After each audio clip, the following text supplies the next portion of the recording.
Hi, my name is Fox. Welcome to Automation Workshop at the Resolution Circle. In this video, we're going to be talking about relay logic in PLC and relay logic section in Automation Workshop. Below, please find the email for the workshop if you have any question or anything you'd like to share to us. Okay, so relay logic year 1833 to make the industry automated for more productivity. Remember, automation is any system that works without human assistance or with minimal human assistance. So relay was brought to control, to be the brain power of the system. A relay is an electromagnetic switch which is composed of a coil, a normally open and a normally closed contact. If the current flows through the coil at a certain value, a magnetic field on a coil will cause the relay to energize. By energizing, the contact of the relay will change its state because of the magnetic field that is built within the coil. As you can see on my picture, as you press the push button, current flows through the coil and the coil energizes, making a magnetic field which pulls the contact, the armature, to change the state of the contact. If it was a normal open, it changed to become a normally closed. Okay, we have applications of relay. Relay is used as a protecting device and also used as a controlling device for various equipment. Circuits and electrical networks.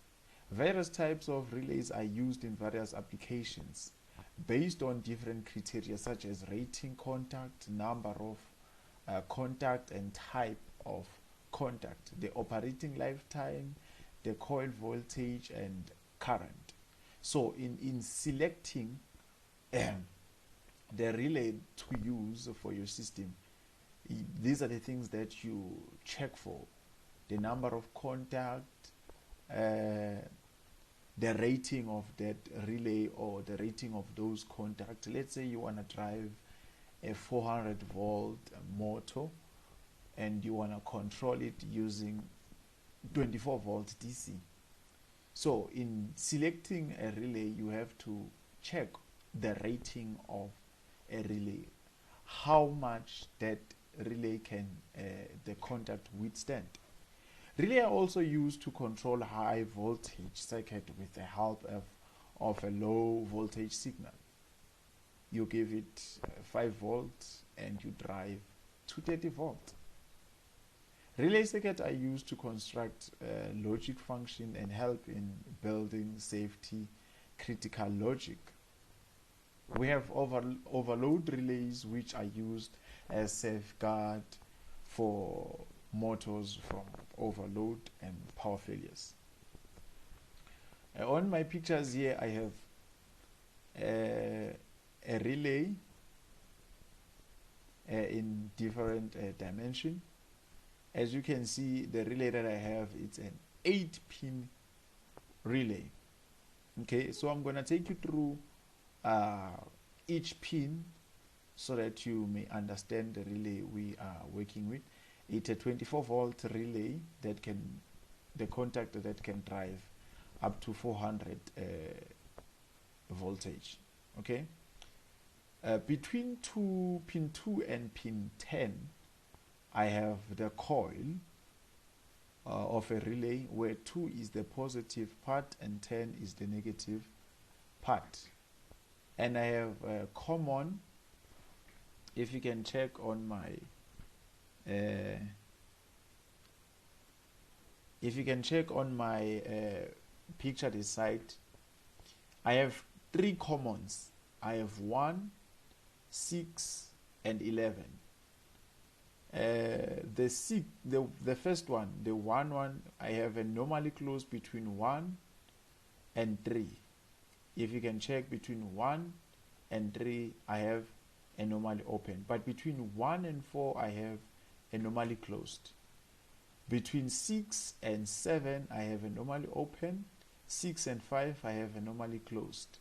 Between 11 and 9, I have normally open. And between 11 and 8, I have a normally closed. Okay? So, this is my 8 pin relay. Right now, I'm going to show you the socket where you can mount this relay when you are wiring your panel. Okay? Let me remove my laser. Okay, so this is a socket for my 11 pin relay. Well, we have different types of relay with different pins. Some are 8 pins, some are 11, some are 5 pins. It depends on the relay that you're using. But in the workshop, this is the relay that we're gonna be working on. It's a 11 pin relay. It is a 24 volt relay. Okay, so this is the socket. So when you're wiring or you are mounting your relay on the panel, this is where you're gonna put your wires on the socket, so that when you plug the relay in the socket, the relay will do its function. Okay, so within a relay, as I said, we have a normally open, we have a normally closed. We have different types of contacts. Okay, we have single pole, single throat contact. We have single pole, single throat contact, normally closed. This one is a normally open. We have a double pole, a double throat, a single throat, normally open. It looks like this. The one that we're going to be using in the workshop has a single pole, double throat. So in the common part, it's where on my previous slide I had 1, 6 and 11. That will be our common for a single pole double throat. Okay, so let's say I take the contact of 1. This will be my 1. This is the normally open will be my 3. My normally closed will be 4. Okay, let's say I take the 6 one. Between 6 and 7, it's normally open. Between 6 and 5, it's a normally closed. The last one will be between 11 and 9, it's a normally open. Between 11 and 8, it's a normally closed. Okay, here I have the symbols of the relay. Okay, this is how when you are drawing your relay logic circuit, you're gonna resemble your normally closed contact. This is how normally open contact look like, and this is how the coil of a relay will look like. Okay, so what happens is that when the relay energizes, okay, when the relay energizes, the contact change its state from being a normally open to be a normally closed. If you can check on this picture below, this one it's a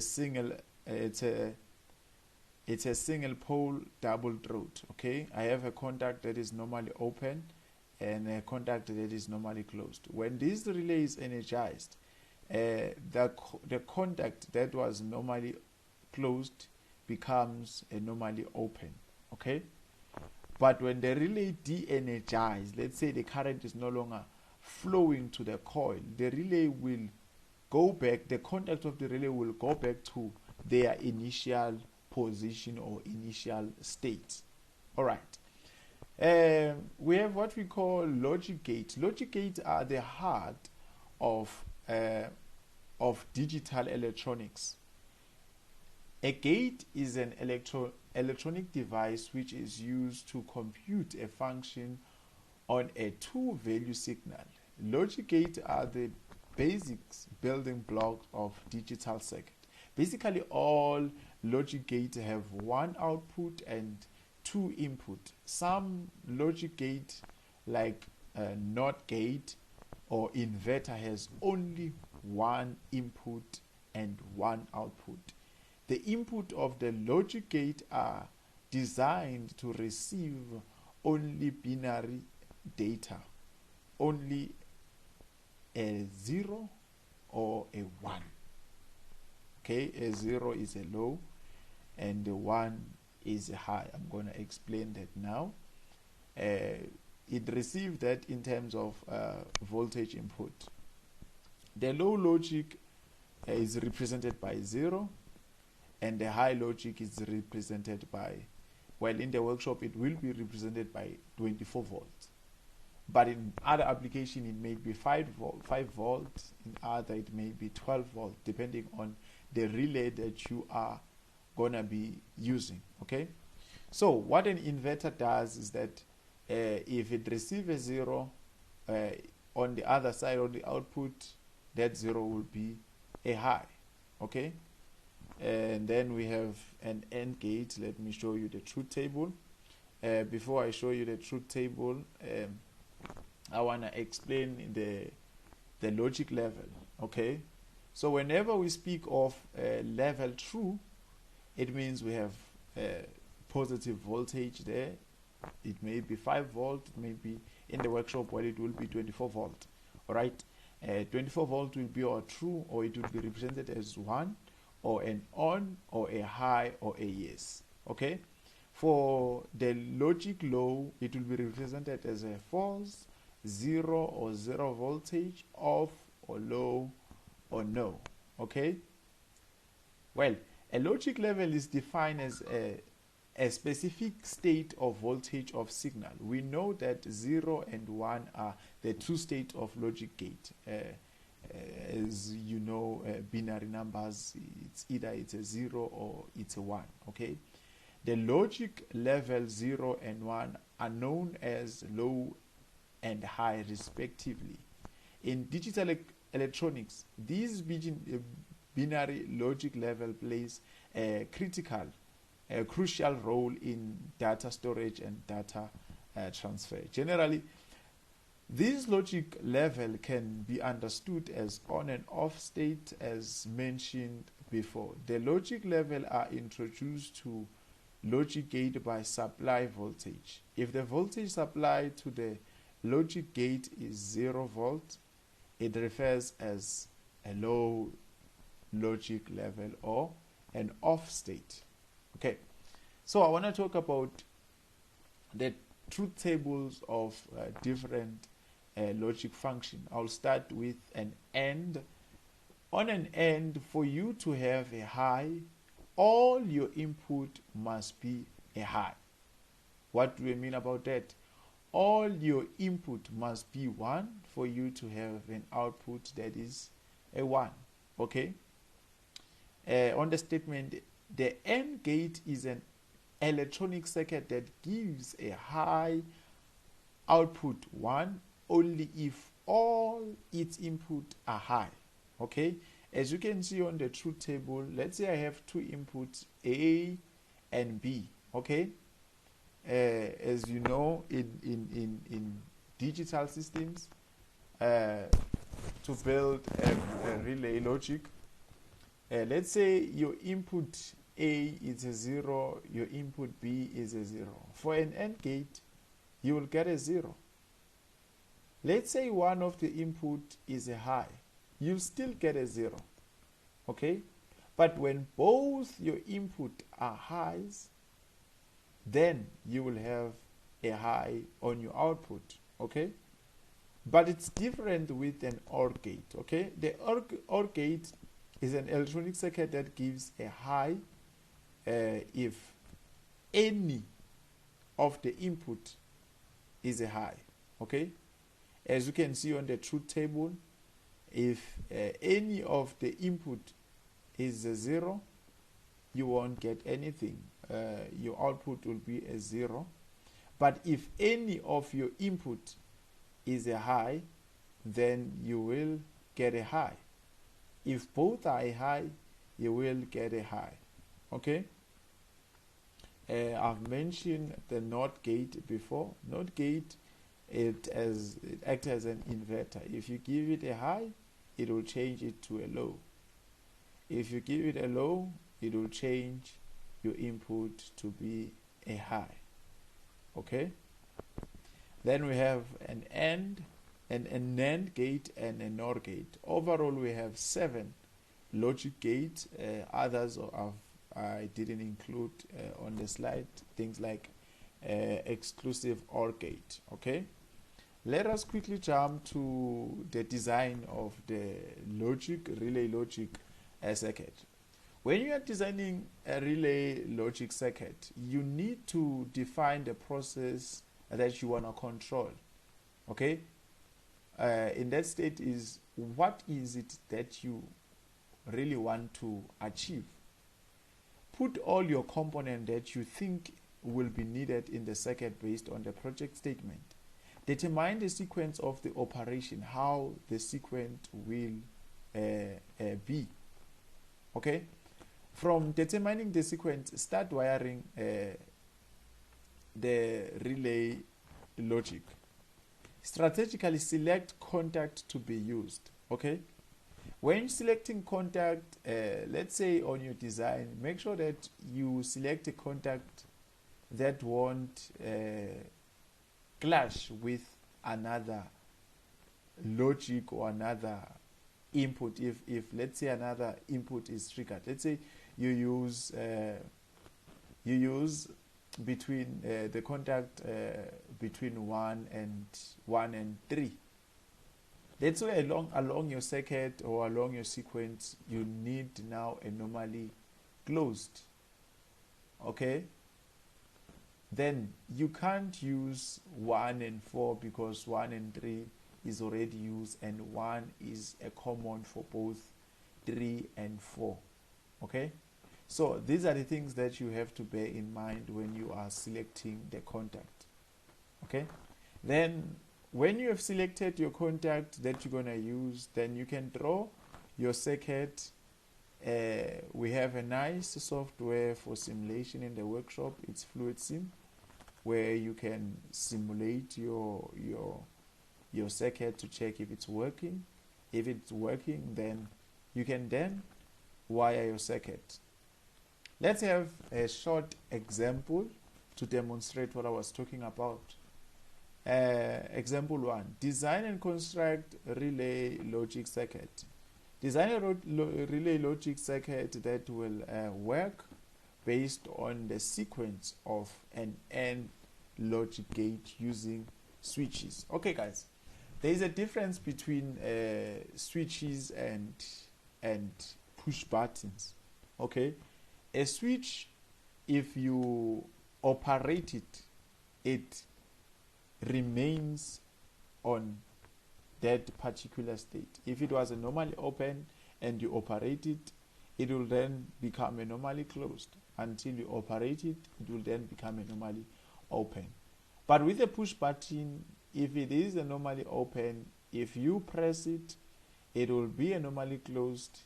If you release, it will go back to its initial state of being a normal open. It's a monetary button. It has a spring. You press, it changes state. You release, it go back to its initial state.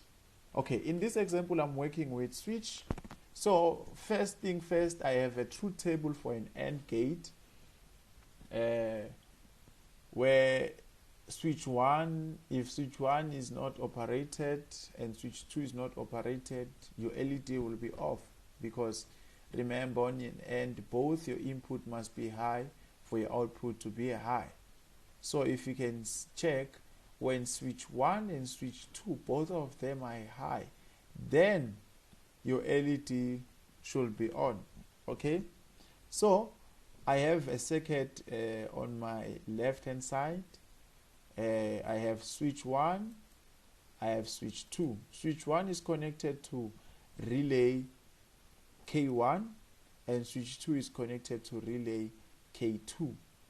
Okay, don't be confused by the K's. It's a way of, let me say, branding your relay, okay?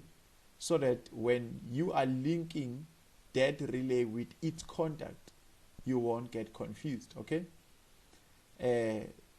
For instance, switch 1. If switch 1 is operated, current will flow, if you can check on the second picture, current will flow to the coil K1. And any contact that is linked to K1 will change its state. As you can see, K1 over here between 1 and 3. Initially it was normally open, now it is normally closed because the relay is energized. Okay.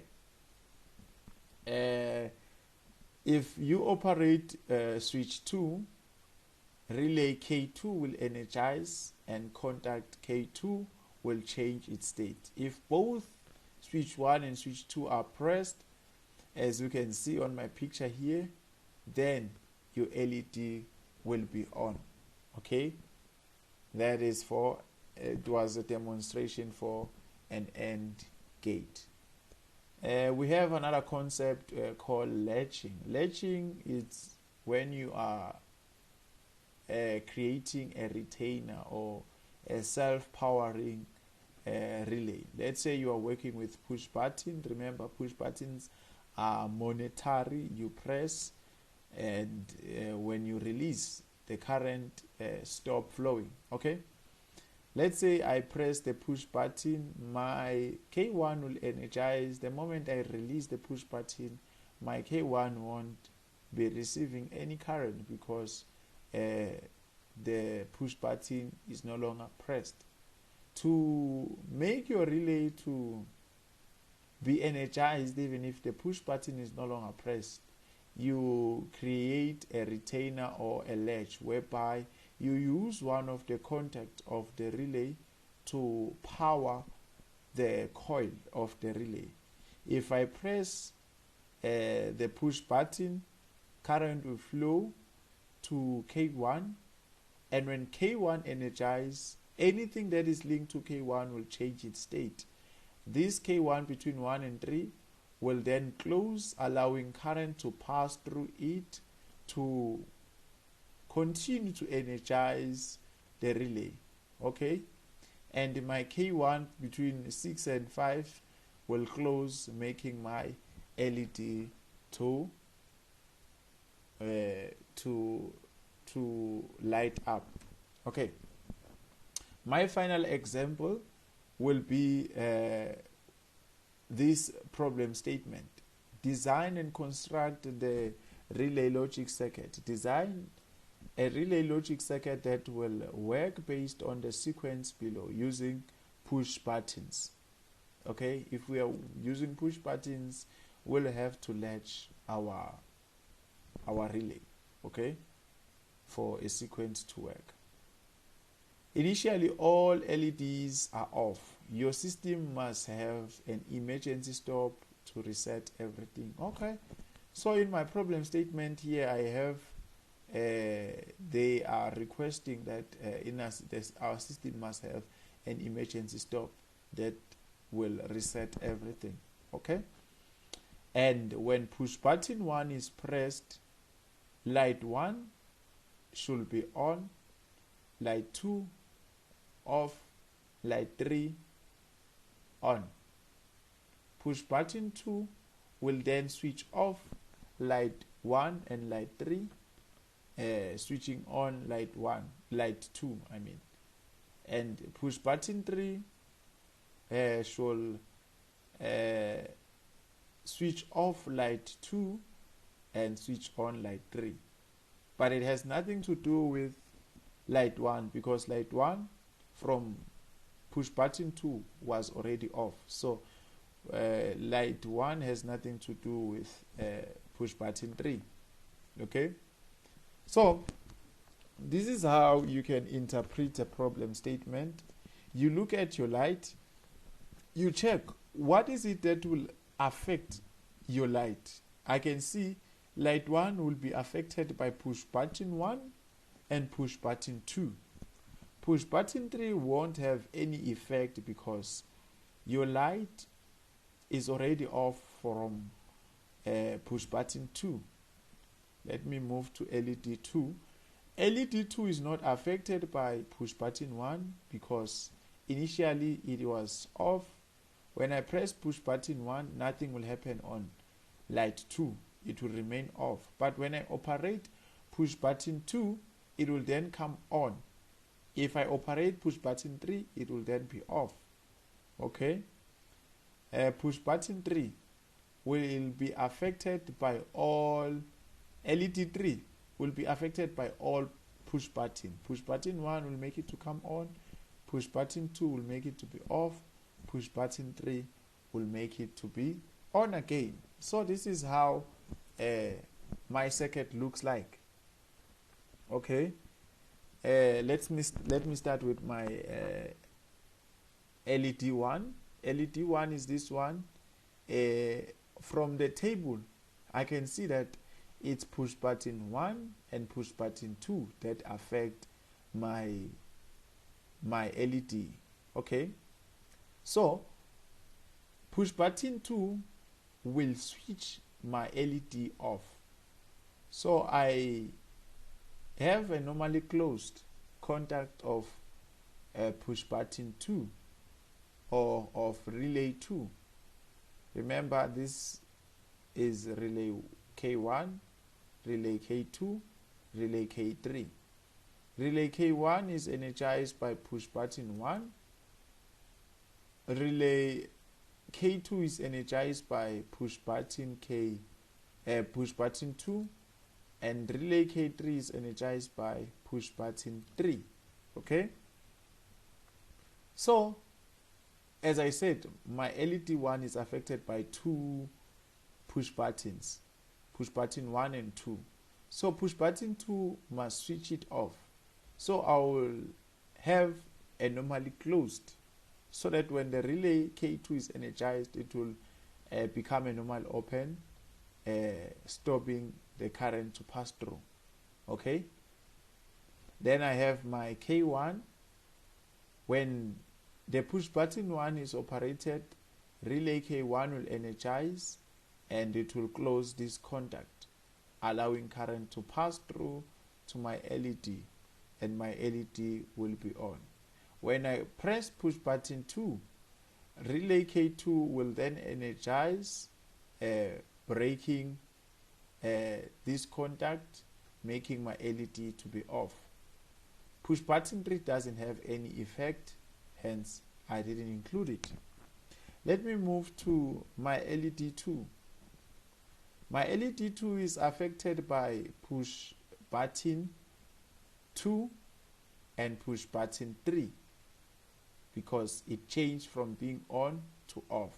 Okay, so I will have my push button 3 as normally closed because it must switch off my LED. Then I'll have my relay contact K2 to switch on my light 2. Remember, the sequence moves push button 1, push button 2, push button 3. So when I press push button 2, my LED will be on. When I press push button 3, my LED will then be off. Okay, then I move to the last part, light 3. Light 3 is affected by push button 1 and push button 2 and push button 3. Okay, so when I press push button 1, the current will flow, but along the line I have a normally closed of push button 2 of a contact of relay 2, because relay 2 will switch off my light. In parallel to that contact, I have a contact from relay 3 because it must switch it on again. Let me start with push button 1 for everything now. When I press push button 1, current will flow to energize relay K1, and any contact that is linked to K1 will change its state. As you can see, K1 here closes and K1 here closes, making my light 1 and my light 3 to be on. Light 1, light 3 are on. Okay, let me press push button 2. If I press push button 2, relay K2 energize, and any contact linked to relay K2 will change its state. As you can see, my K2 here is closed, making my light to be on, light 2 to be on. At the same time, here it breaks, making my light 1 to be off. Okay. Also here on light 3, breaking that normally closed, now it is a normally open, making my light 3 to be off. Then I press the last push button. When I press the last push button, what happened is the normally closed on light 2 breaks or change its state to be a normally open, switching off light 2. At the same time, the normally open 6 and 7 of relay 3 closes, making my LED to light on. Okay, so that was the basic. If you have any question, please let me know. Let us be safe and keep the social distancing. Hope to see you soon.